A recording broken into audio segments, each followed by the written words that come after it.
জিয়ারত করা।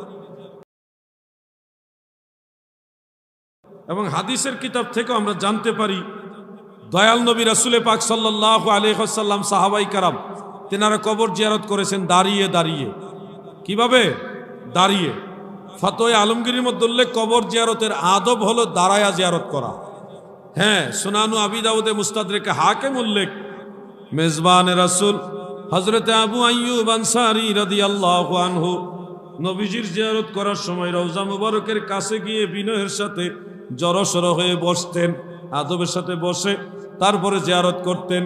আব্দুল্লাহ ইবনে ওমর রাদিয়াল্লাহু আনহুমা থেকে আছে, যেটা মুয়াত্তা মালিক সহ অন্যান্য কিতাবে ফাতহুল কাদিরের মধ্যে উল্লেখ, তিনি দাঁড়ায়া দাঁড়ায় জিয়ারত করেছেন।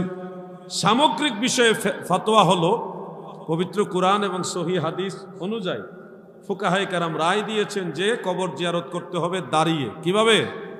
দাঁড়িয়ে। কবরস্থানের এমন জায়গায় দাঁড়াবেন যেন একটা জীবিত মানুষ শুয়ে থাকলে যেখানে দাঁড়ায় থাকলে ওই শোয়া লোকটা আপনার দিকে স্বাভাবিকভাবে তাকাইতে পারে, এমন জায়গায় দাঁড়াইতে হবে।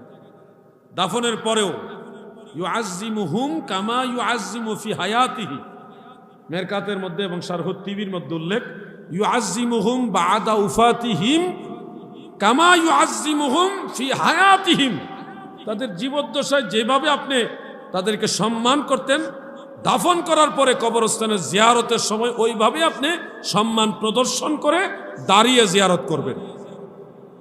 এই হলো জিয়ারতের দাঁড়ানো, এই পজিশনের বিষয়টা আমি আপনাদের বললাম। তৃতীয়ত যে বিষয়টা, কবরস্থানে জিয়ারতের সময় কবরের স্থানের দিকে ফিরে জিয়ারত করবেন। এটা হলো হানাফি মাযহাবের ফুকাহায়ে কেরামের দৃষ্টিতে মুস্তাহাব, কবর জিয়ারতের আদব। এই ব্যাপারে অনেকগুলি রওয়ায়াত আছে, যেমন তিরমিজি শরীফের মধ্যে একটা হাদিস আন ইবনে আব্বাস রাদিয়াল্লাহু আনহুমা قال مر النبي صلى الله عليه وسلم على المقابر بالمدينة فأقبل عليهم بوجهه فقال السلام عليكم يا أهل القبور يغفر الله لنا ولكم أنتم سلفنا ونحن بالأثر رواه الترمذي। আব্দুল্লাহ ইবনে আব্বাস বলেন, দয়াল নবীজি মদিনার এক কবরস্থানের পাশ দিয়ে অতিক্রম করছিলেন। ওই অবস্থায় নবীজি কবরস্থানের দিকে চেহারা ঘুরালেন। ফাআকবালা আলাইহিম বিওয়াজহিহি, নবীজির চেহারা মুবারক ঘুরালেন কবরস্থানের দিকে, ঘুরিয়ে প্রথম সালাম দিলেন, আসসালামু আলাইকুম ইয়া আহলাল কুবুর, সালাম। এরপরে ইয়াগফিরুল্লাহু লানা ওয়া লাকুম, আল্লাহ তোমাদেরকে এবং আমাদেরকে ক্ষমা করুক। এই যে দোয়া, সালাম এবং দোয়া দুটাই নবীজি করেছেন কবরস্থানের দিকে ফিরে।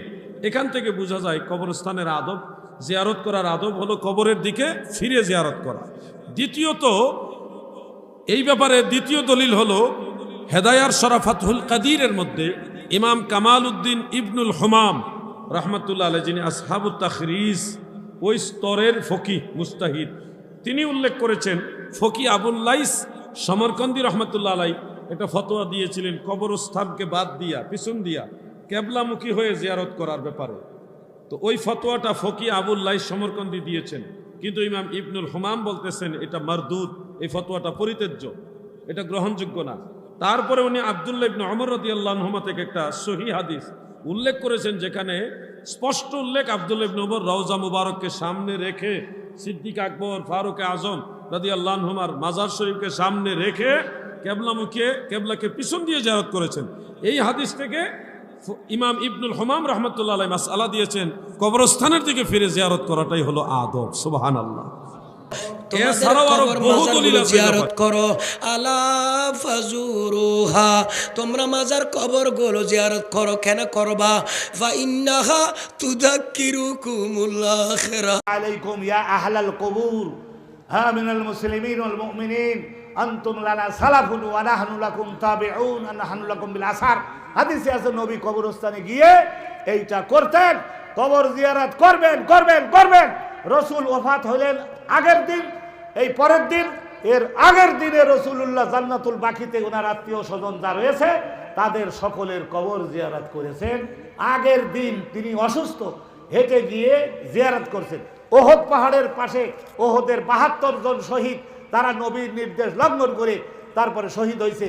আল্লাহ আপনি কিয়ামতের দিনে এইদেরকে আপনি ধরপাকড় করেন না, তাদের কারণে আমার একটু ক্ষতি হয়েছিল, তা আমি জগতেই তাদের মাফ করে দিয়েছি। আল্লাহ আপনি আমাকে রহমাতুল লিল আলামিন